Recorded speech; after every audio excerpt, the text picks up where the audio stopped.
Welcome to the Legal Talk Part 1, Kids and Consequences. In today's episode, we're diving into a conversation that no one really had with us growing up, but today it might be the most important one you ever have with your kids, the legal talk. We'll discuss the laws that affect our children's lives and how the online world has made consequences even more severe. We've broken this topic up into 3 parts, so buckle up because we have a lot to talk about. In this first episode, we'll explore the risks our kids face and what we need to know to keep them safe, and practical advice from lawyers and law enforcement that deal with this every day. Ready or not? Let's go. Welcome to the Cook Who Can't Eat podcast, where chronic illness and family meet at home and in the kitchen. Hello, my friend. I'm so glad that you're here. We only have 18 years to raise our kids to be good humans. And it just never seems like enough time. We've already discussed the talk before the talk, but there's another conversation that we have to have with our kids that no one really had with us growing up, but it might be the most important one you ever have with them. And that's the legal talk. When we were growing up, the laws that our parents were teaching us were parts of everyday life: speed limits, city curfews, drinking age. Now, not only do our kids need to know that, but there is a real risk that one stupid decision could destroy or derail their entire life, or it really even get started. My plan had been to talk about all of this in one episode, but there's a lot of really important information here. So to prevent any of us from getting overwhelmed, I'm going to break it out into 3 smaller pieces. Today, we're going to talk about kids and consequences. We're going to look at those basic laws in the legal landscape. We'll take close look at how our online world has made consequences a lot more severe. Part 2 will be sexting, a sex crime where consent doesn't matter. We'll look at the who, what, where, when, why, and even how this can be a crime and what the consequences look like if they participate willingly or not.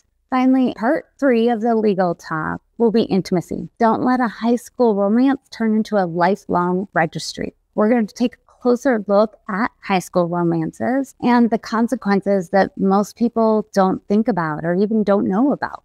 It's easy to think that this isn't something you have to deal with or something you shouldn't have to talk about because it wasn't part of our world when we were growing up. However, it is the world that we are raising our kids in. All these digital connections are great, but they push the limits of our legal system as we've all tried to keep kids safe on and offline. Luckily, the rate of minors committing arrestable offenses is trending down. However, it's still on average about 7.6% in the U.S. That might sound like a small number, but we're talking just shy of 1 million children a year being arrested. Let me tell you a story. Once upon a time, one of our kids became the object of someone's affection. However, the affection was unrequited, and this was not the beginning of a fairy tale.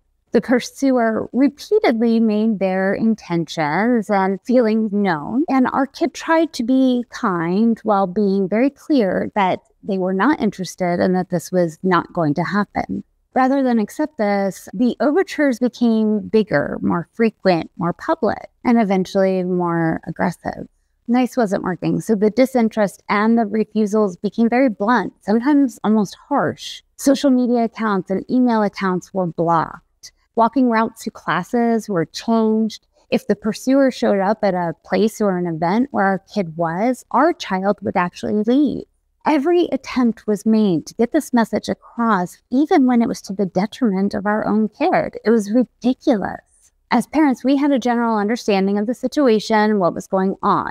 Our kid assured us that they had it in hand and that they wanted to manage it on their own and told us how they were going to do that. We agreed with their approach and made it very clear that we were there to support or help them at any point. Eventually, the pursuers got the message, but rather than, licking their wounds and moving on, they chose to make false allegations against our kid to their parents and then to the police. We never expected such a ridiculous reaction and were dumbfounded when the police showed up knocking on our front door. Have you ever thought about that? Have you ever thought about what you would do if someone made false allegations against you? How would you protect or defend yourself? Everyone is so litigious now that a wrong word or sideways glance, even in jest, can be taken the wrong way and land you in a whole lot of trouble. As adults, we're aware of this, and most of us act accordingly. But what about our kids? Have you thought about how you would protect or defend them against false accusations? In most they said, we said situations, it comes down to who's more credible. And that's a really tall order when you're talking about two teenagers. All parents want to believe that our child would never do anything to harm someone else. And we pray that they're never a victim. They're our kids. We want them to be safe and loved. And we would do anything to protect them from pain becoming part of their story. That's what makes these situations so scary. And it happens all the time. We were shocked by the accusations, and they felt scary and big. I would not want to grow up in our world today. Kids are exposed to more and at earlier ages than ever before, and it is baffling. Our world requires technology and digital connection, even for their school, even at the elementary level. But there is so much risk involved in those technologies and connections. They live and interact with anonymous people with unknown intentions almost every day. No one can speak freely for fear of being unknowingly recorded or statements being taken out of context. In fact, most professional comedians have banned phones and cameras for this exact reason. Every picture someone posts online is scrutinized, judged, and stored forever. Social media, the internet, a connected world has its benefits, but I hate that my kids not only have to be vigilant about everything that they say and do, but also what everyone else is doing around them. So they are accidentally put into a questionable situation, like being in the background of the wrong picture. A few years ago, Maddie, a senior in high school, almost lost her softball scholarship and admission to her dream college because of a photo someone else posted online. The picture appeared on Facebook and unintentionally caught her in the background holding a red Solo cup. Luckily, Maddie was able to prove that she had only been drinking Diet Coke that night, which allowed her to save her scholarship, her spot on the team, and her college admission. But can you imagine how scary that must have been for her and her family? What would have happened if she hadn't been able to prove that? She did nothing wrong. It wasn't even her picture. However, she was the one that almost lost everything she had worked for. We hear stories like these, and they're used as cautionary tales, but eventually they start sounding more like folklore than fact, because what isn't discussed or explained are the legalities of it. Why?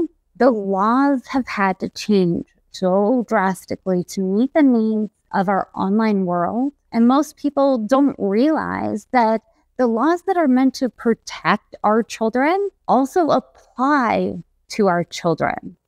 Senior millennials and Gen Zers, they're the first generations to really experience the consequences of a digitally documented life and an internet that never forgets.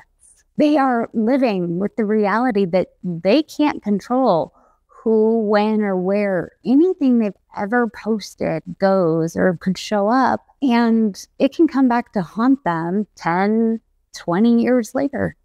As law enforcement and our legal system adjusts to rule and regulate and hold accountable online actions and behaviors, we're all out here scrambling, running around what feels like the Wild West, just trying to keep our kids safe. Take our kid's admirer, for example. They could have been charged with filing a false police report.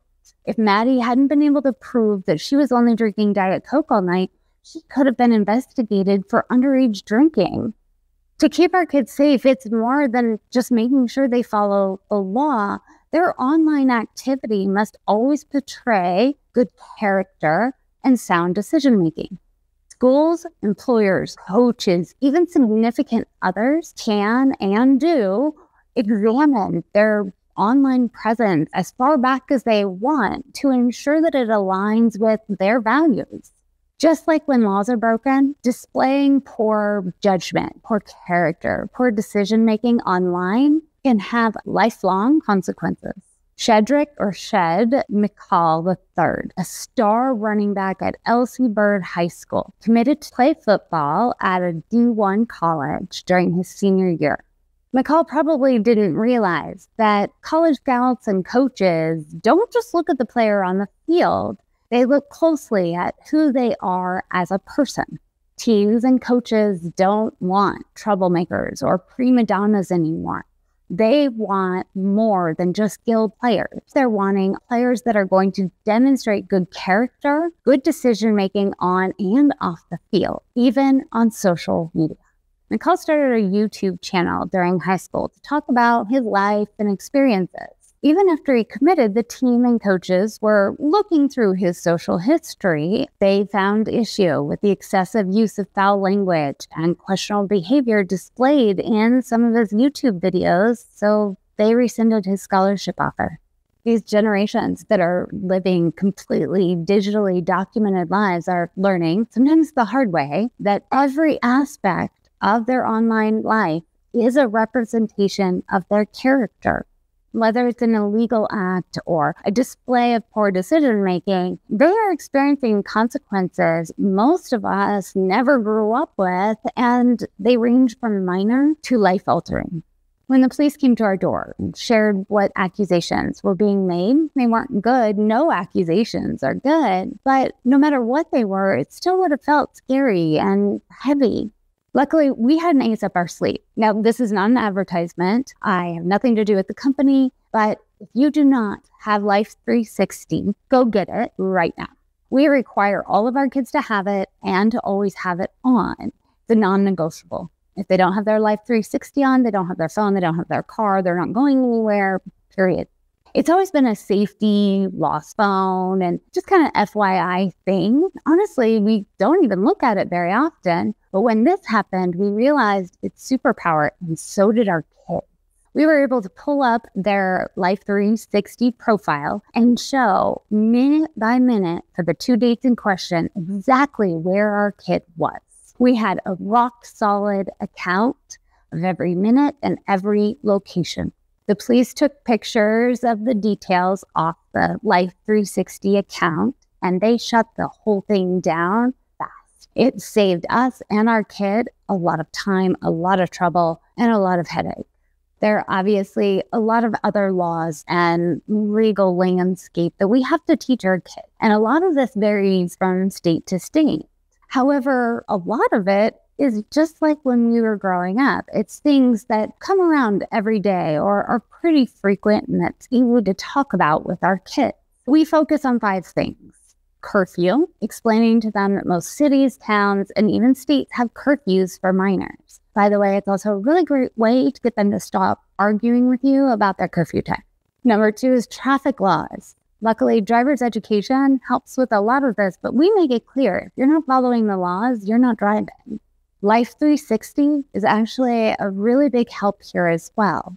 It can track speed, hard braking, locations, all sorts of stuff.